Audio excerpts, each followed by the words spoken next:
আসসালামু আলাইকুম। আমার চ্যানেল মেহরিমা কুকিং ডায়েরিতে সবাইকে জানাচ্ছি স্বাগতম। আবারও একটি নতুন রেসিপি নিয়ে আপনাদের সামনে চলে এসেছে। রেসিপিটি হচ্ছে শাহি টুকরা। এটা একটা নাস্তার রেসিপি। এটা বানাতে যেসব উপকরণ লাগে তা আমি আপনাদের একবার দেখিয়ে দিচ্ছি।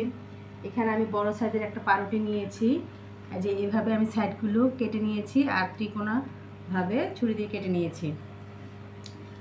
একটি কর্নডেক্স মিল্ক, ঘি, 1 কাপ চিনি, আর সাথে এলাচ, দারচিনি, কাজু বাদাম কুচি, পেস্তা বাদাম, কাঠবাদাম কুচি নিয়েছি। আর এখানে আমি 1 কেজি দুধ নিয়েছি। এখন এই শাহি টুকরা কীভাবে বানাতে হয় তা আমি আপনাদের দেখিয়ে দিচ্ছি। এই যে আমি ফ্রাই প্যান কড়াইটি চুলায় বসিয়ে দিয়েছি। এখন আমি 1 চামচ ঘি দিয়ে দিব।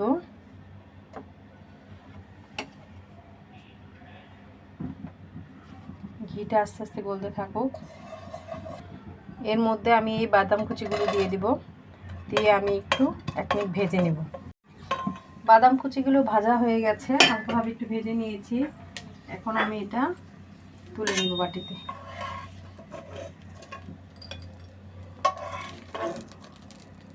এখানে যে ঘিটা আছে আমি আরও ঘি দিয়েছি। এই যে ঘিটা গলে গেছে, আমি এখন একে একে এই পাউরুটি পিসগুলো বাদামি বর্ণের করে ভেজে নেব। এটা সম্পূর্ণ ঘি দিয়ে ভাজলেই ভালো হয়, ফ্লেভারটা ভালো আসে। তেল দিয়েও করা যায়।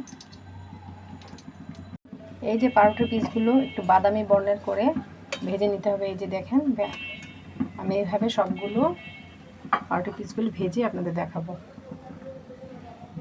এই যে আমি একে একে সবগুলো পাউরুটি পিস ভেজে নিয়েছি। এই যে দেখেন, ভাজা হয়ে গেছে।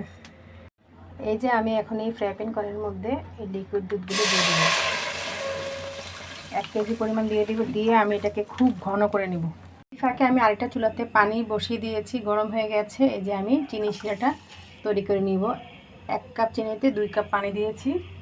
এখন আমি শিরাটাও নাড়তে থাকবো। সাথে আমি 1 টুকরা এলাচ, 2 টুকরা এলাচ আর দারচিনি দিয়েছি, এটা ভালো ফ্লেভার আসার জন্য। এখানে আমি অল্প একটু দুধ নিয়েছি, আর এই যে জাফরানটা এখান থেকে কিছু একটু দিয়ে দিব, ভালো একটা কালার আসবে, স্মেলটাও ভালো আসবে। এই যে দিয়ে আমি একটু ভিজিয়ে রাখবো পিসগুলো। এখন গরম গরম চিনি শিরাতে দিতে হবে।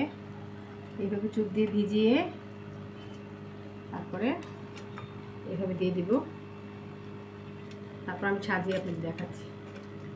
এই যে আমি একে একে সব পাউরুটির পিসগুলো চিনি শিরাতে আমি চুপ দিয়ে নিয়ে ভিজিয়ে এভাবে সাজিয়ে রেখেছি। পরে বাকি অংশটা আপনাদের দেখাচ্ছে। এই যে দুধটা ঘন হয়ে এসেছে। এখন আমি কনডেন্স মিল্কগুলো দিয়ে দিব পরিমাণ মতো। একটা কনডেন্স মিল্ক আস্ত লাগবে না, আমি 1/2 কাপ দিয়ে দিব। দিয়ে আমি এখন ভালো মতো নাড়তে থাকবো।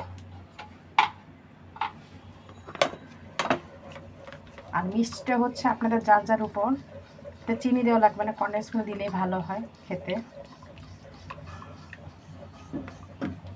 আর আমি এই যে জাফরান দিয়ে যে দুধটা রেখেছিলাম ভিজিয়ে, সেটা আমি দিয়ে দিচ্ছি, তাহলে একটা কালার চলে আসবে। আর সাথে আমি দিয়ে দিচ্ছি এই যে বাদামগুলো ভেজে রেখেছিলাম ঘি দিয়ে, সেগুলো আমি এখন দিয়ে দিচ্ছি। দিয়ে আমি কিছুক্ষণ নেড়ে নেব একটু ঘন করে। এই যে দুধটা ঘন হয়ে মালাই তৈরি হয়ে গেছে। এখন আমি এটা পাউরুটির উপর দিয়ে দেব। এই যে আমি এখন পাউরুটির উপর এই যে মালাইটা আছে, যে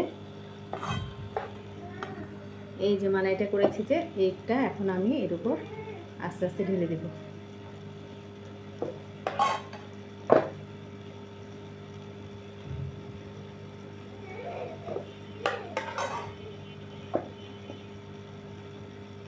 এটা একটি ডেজার্ট আইটেম তৈরি করে ফেললাম, শাহি টুকরা। এতে খেতে বেশ ভালো হয়েছে, ভালো একটা স্মেল পাওয়া যাচ্ছে।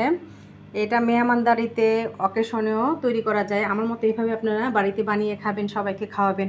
আমার এই চ্যানেলের ভিডিওটি যদি ভালো লেগে থাকে অবশ্যই লাইক, কমেন্ট, শেয়ার করবেন। আমার চ্যানেলটিকে সাবস্ক্রাইব করবেন, আমার পেজটিকে ফলো দেবেন। আল্লাহ হাফেজ।